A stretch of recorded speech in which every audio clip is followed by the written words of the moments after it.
Hola, ¿qué tal? Bienvenidos de nuevo al canal. Les traigo este video titulado El iceberg oculto de México. Como ya saben, desde hace ya algún tiempo se ha popularizado en redes sociales este formato para recopilar teorías, misterios y hechos sobre cualquier tema del que se pueda. Uno de los primeros icebergs que surgieron y que se hicieron virales fue el de México. Personalmente fue el primero que vi y de ahí inició todo esto, que se expandió a tal punto de que es muy normal verlo hoy en día en internet. Este país tiene por detrás muchas cosas que con tan solo escucharlas te genera una gran curiosidad y un montón de dudas. Por eso es que surge este video. Probablemente hayas oído hablar sobre temas como la corrupción y fraudes en el gobierno y la política, el narcotráfico y la delincuencia, la relación con Estados Unidos, la verdad sobre la historia, las cortinas de humo, todo lo que se dice sobre AMLO, los Acapulco Kids, el fútbol mexicano, la leche de la Conasupo, el caso Paulette, el cobalto 60, el chupacabras, datos curiosos sobre varias personas, entre muchas otras cosas. Obviando todo eso que mencioné, en este iceberg les voy a presentar casos que quizá no tienen tanta difusión o que no están del todo claros. Así que sin más que agregar, vamos a empezar. Nivel 1. La historia sí cambia. Se dice que dentro del ámbito de la educación, en los libros de texto que van a las escuelas, la historia se cuenta de acuerdo a los intereses del gobierno. Por ejemplo, desde un inicio que se inició con esto, se buscó el generar patriotismo en la gente con los relatos de figuras como los niños héroes o del Pípila, cosas que hoy en día son bastante cuestionadas por su veracidad. También se ha querido hacer pasar a personajes como Miguel Hidalgo, Benito Juárez y Lázaro Cárdenas como figuras intachables, no mencionando algunas cosas bastante cuestionables que cada uno de estos presidentes realizaron. Básicamente lo que se hace es que se divide la historia entre héroes y villanos. El asesinato de Álvaro Obregón. Por si no lo sabías, este hombre fue presidente de México entre los años 1920 y 1924. Igualmente se presentó para las elecciones de 1928 y fue electo nuevamente presidente. Ese mismo año, después de la elección, fue asesinado.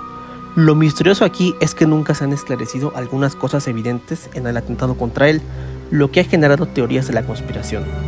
El asesino confirmado fue José de León Toral, un cristero que fue afectado por las políticas que Álvaro implementó durante su primer gobierno. Se sabe que cuando fue el momento del asesinato disparó en 6 ocasiones contra Obregón. Sin embargo, tiempo después, el historiador mexicano Ríos Facius redescubrió el testimonio de la revisión del cadáver de Obregón realizada por un médico, donde consta que el cuerpo presentaba orificios de bala de diferentes calibres, lo que hace suponer que se utilizó más de un arma para asesinar a Obregón, o sea, que hubo más de un asesino.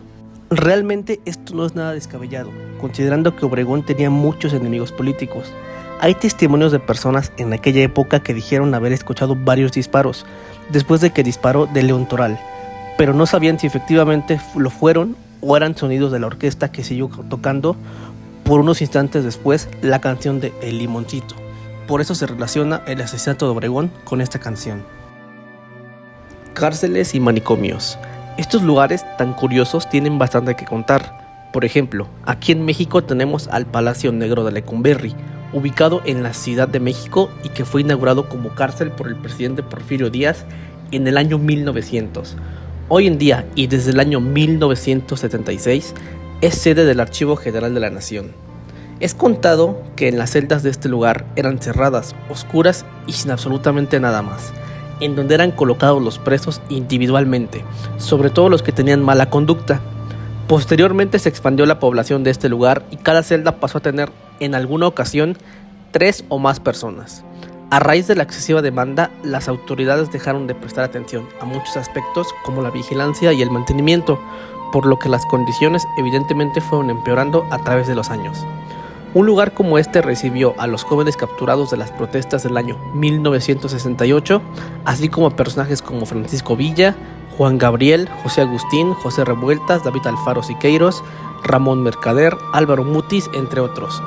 Igual llegó el narcotraficante cubano Alberto Sicilia Falcón, que fue lo que marcó a este lugar.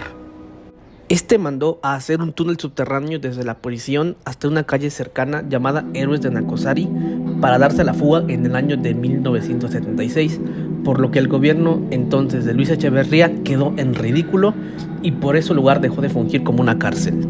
Ahora, hablando sobre un manicomio, está el de La Castañeda, un centro psiquiátrico que fue el más grande del país hasta mediados del siglo XX. Igualmente se encontraba en la Ciudad de México. Al lugar se le conoció como las puertas del infierno, debido a que los pacientes sufrían mucho por el trato de los empleados.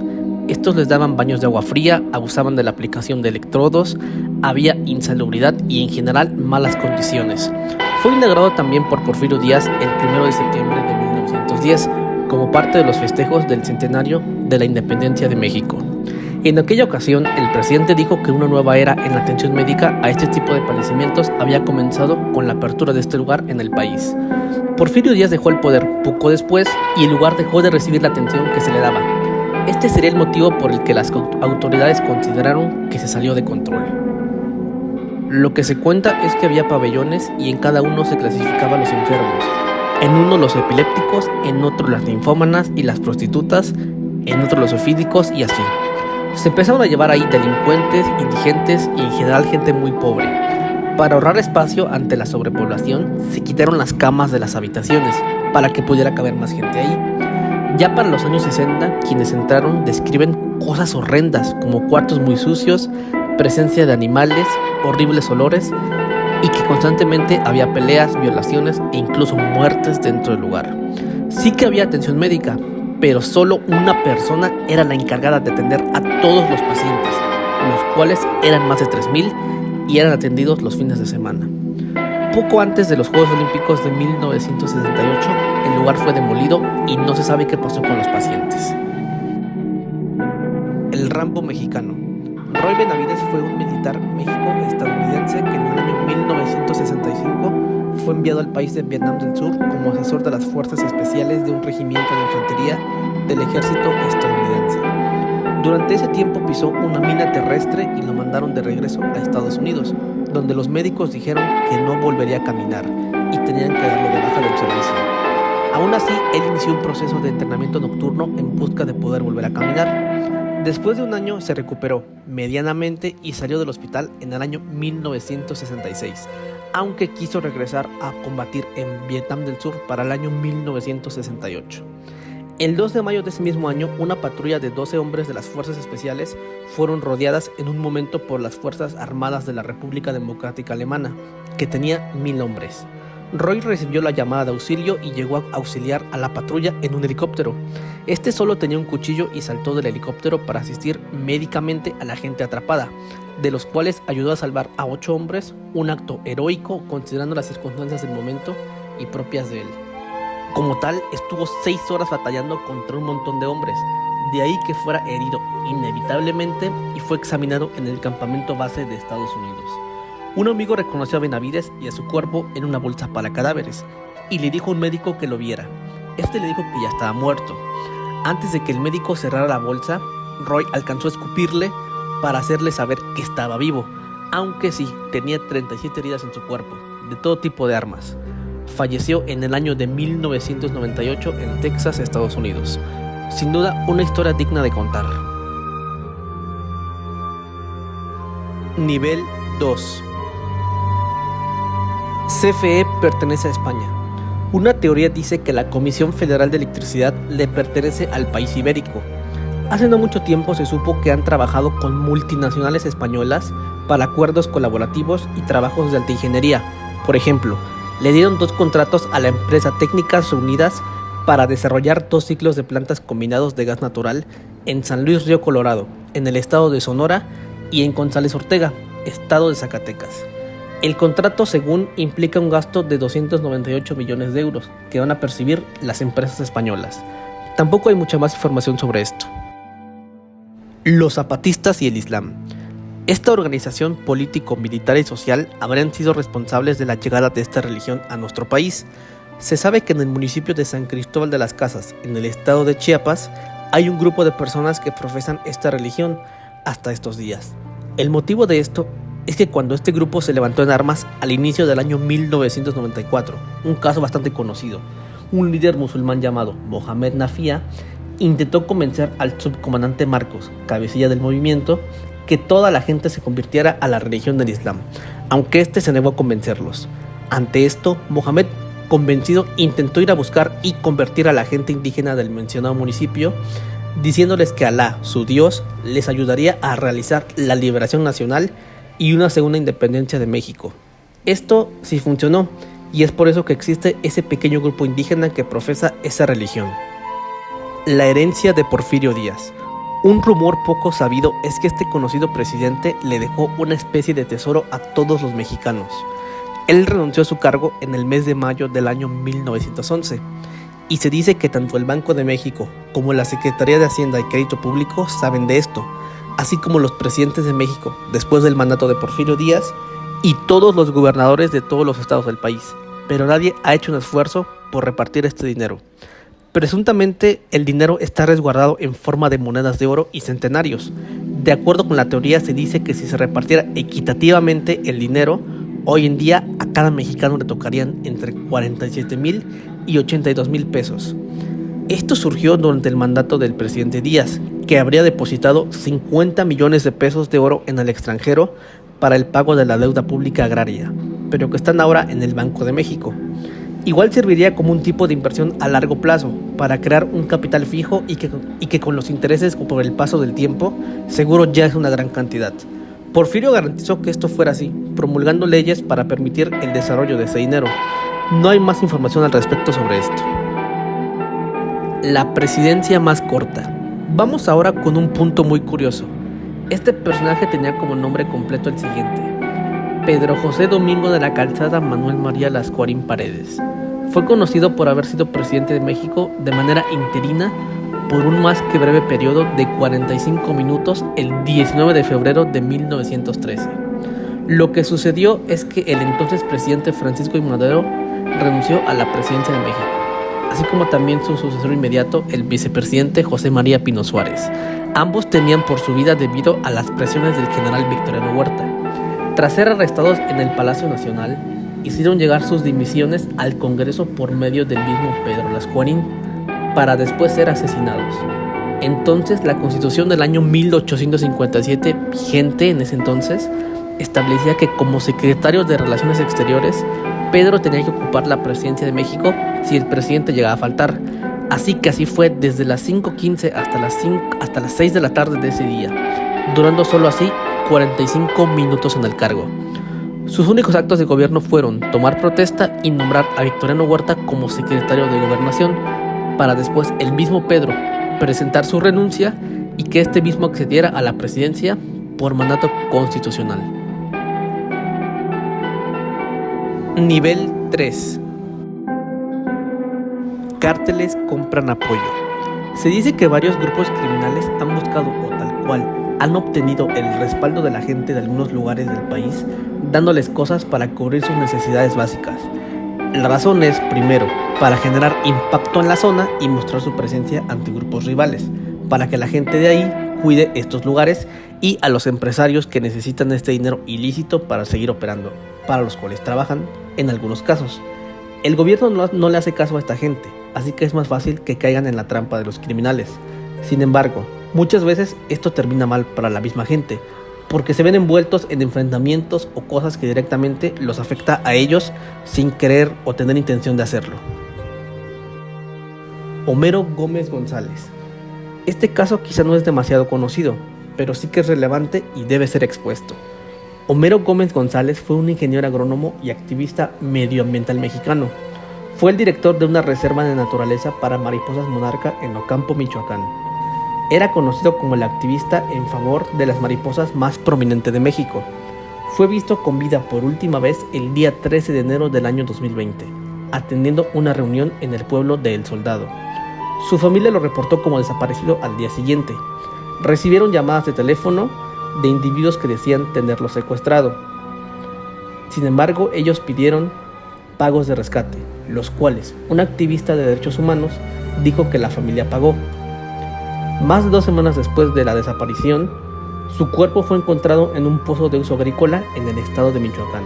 Presentaba un traumatismo cráneoencefálico que se produjo antes de producirse la muerte por ahogamiento. Había denunciado en diferentes ocasiones la tala ilegal de los bosques, hábitat de las mariposas monarca. Debido a su trabajo en contra de la tala ilegal de árboles, la Fiscalía del Estado de Michoacán informó que Homero pudo ser asesinado por la delincuencia organizada. No se volvió a saber nada más sobre este suceso. Mercado de películas sádicas. Existe el rumor de que hay gente dedicada a producir y vender este tipo de contenido para complacer a sus clientes, los cuales pagan bastante por satisfacer sus crueles gustos. Aunque esto seguro pasa en cualquier parte del país, se dice que el centro de todo esto está en Ciudad Juárez, en el estado de Chihuahua, un lugar que lamentablemente ha sido azotado por la violencia en los últimos años, ya sean mercados físicos o páginas de internet. Seguramente es un hecho de que esto es real. Caso confirmado de Mujer Casos de la vida real. Esta fue una serie de televisión presentada por la actriz Silvia Pinal para Televisa entre los años 1986 y 2007. Mostraba historias basadas en hechos reales, que la gente le hacía llegar por cartas o faxes y un grupo de reparto interpretaba la situación para hacer un capítulo de esto.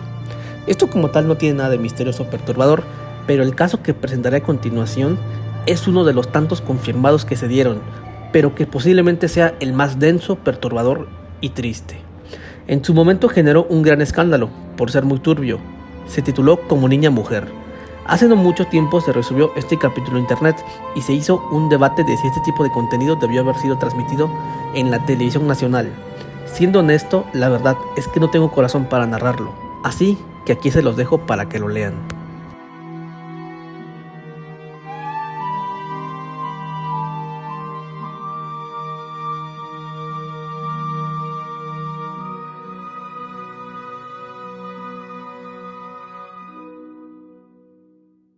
Hay otros capítulos de este estilo en el programa, por ejemplo, el de Los colores del cielo, Sangre contra dignidad o La ciudad de las muertas, que igualmente tienen un alto nivel de perturbación. Te invito a buscarlos, todos y cada uno de estos, y hacerte la pregunta de hasta qué grado es correcto mostrar este tipo de contenido en la televisión nacional. Continuemos. Nivel 4. Militares estadounidenses con el narcotráfico. De acuerdo con la cadena de noticias Fox News, se han conocido varios casos de efectivos de la Armada estadounidense relacionados con narcotraficantes mexicanos. Esto es debido a que estos últimos buscan internar a sus elementos con gente que tiene preparación militar especializada de alto nivel, algo que es bastante preocupante de acuerdo a varios analistas de estos temas. Un caso que probablemente sea real. Porfirio Díaz y la peste negra. No es ningún secreto que México ha sufrido varios brotes de epidemias a lo largo de su historia. Uno de ellos fue el de la tan conocida peste bubónica o peste negra. Entre finales del año 1902 e inicios de 1903, en el estado de Sinaloa, un barco con marineros procedente de San Francisco, Estados Unidos, llegó al puerto de Mazatlán y resultó que estos venían infectados, por lo que el brote comenzó a extenderse. Al enterarse de esto, el presidente de México, Porfirio Díaz, ordenó tomar medidas extremas para contener la epidemia, como lo fue quemar las casas de la gente infectada, sacrificar animales que podrían estar infectados, aislando a los afectados y todo lo que fuera de ellos. Se cerró por completo el puerto marítimo, se ordenó tapar coladeras, pozos y ríos para que el agua infectada no pudiera salir de la ciudad. Para el mes de marzo de 1903, 3 meses después de que la peste negra fuera eliminada de México, únicamente se registraron 582 muertos, en comparación con otros países en los que hubo millones de muertes, como fue el caso de la India, que tuvo poco más de 12 millones de decesos. Se destinó también un hospital especial para atender la enfermedad en esta ciudad.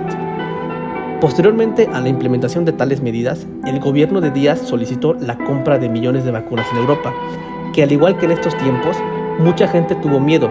Sin embargo, ante la situación y con un buen diálogo con el gobierno, finalmente accedieron.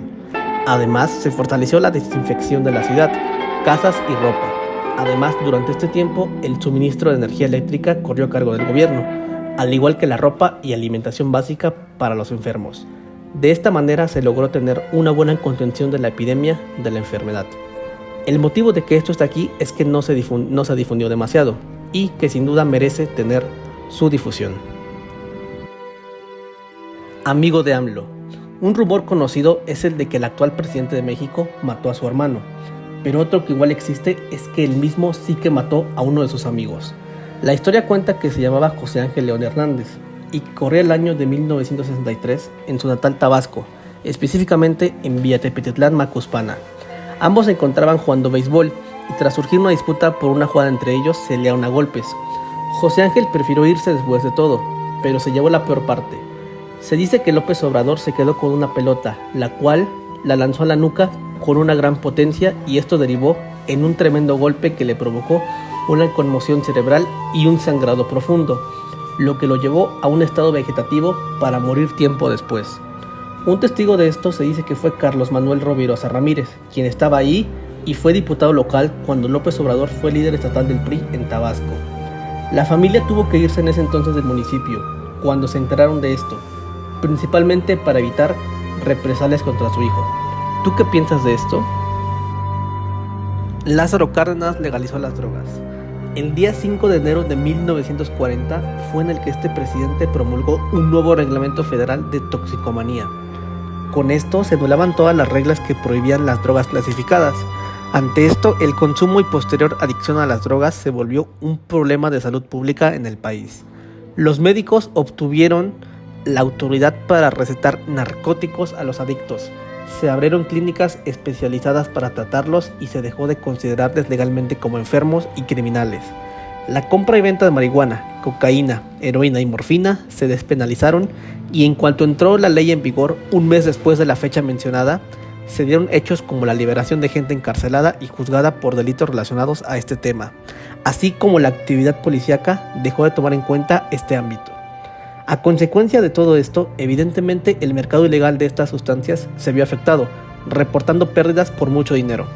Hubo un médico llamado Leopoldo Salazar Viniegra, que fue reconocido por sus estudios respecto a las drogas y su propuesta de dejar de ver esto como un problema delictivo y tratarlo más como un tema sanitario, proponiendo un proyecto de reinserción social para estas personas. Frente a todo esto, Estados Unidos consideraba que esto no era lo indicado para México y sobre todo para ellos mismos, por lo que quisieron censurar al doctor.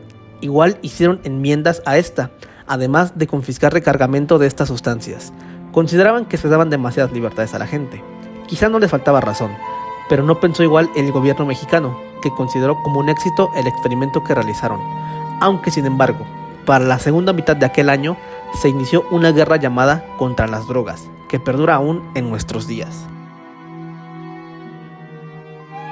Nivel 5.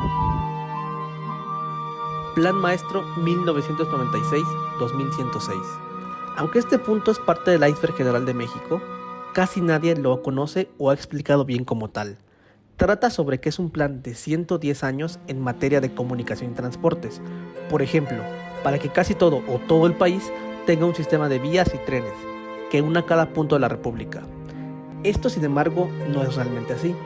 A lo que realmente hace mención este plan es que es un movimiento que la élite y el gobierno tienen con la meta de deformar las estructuras de la sociedad y erradicar a las etnias indígenas e identidad hispana de todo México, para realizar así una limpieza étnica.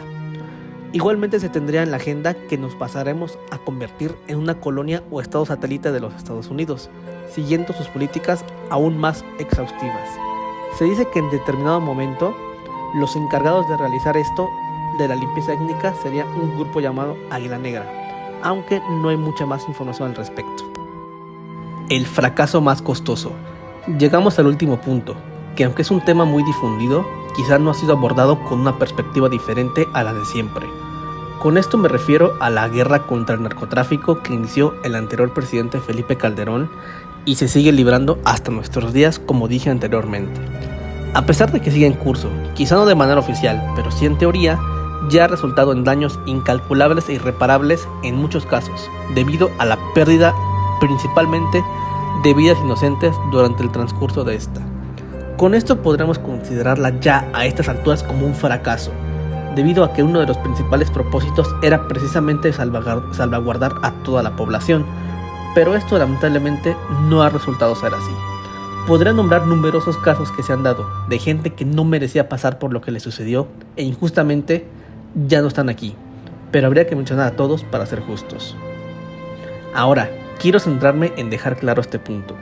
Quizá lo que he dicho suene como una opinión más personal, pero si te pones a pensar bien, ver lo que ha sucedido en los últimos tiempos y analizar la situación como tal, seguramente podrás concluir lo que he dicho. Es un tema amplio y complicado, que es merecedor quizá de dedicarle un espacio, pero que quería tratar aquí en el iceberg ya que poco se había dicho sobre el mismo, y que considero yo que aporto algo diferente a lo que ya se ha dicho. Con esto llegamos al final de este iceberg oculto de México. Esperamos que haya sido de su agrado. Si te gustó, deja tu me gusta y comparte el video para llegar a más personas. Suscríbete al canal para seguir apoyando y hacer más contenido como este. Les habló Guachi y nos vemos en la próxima.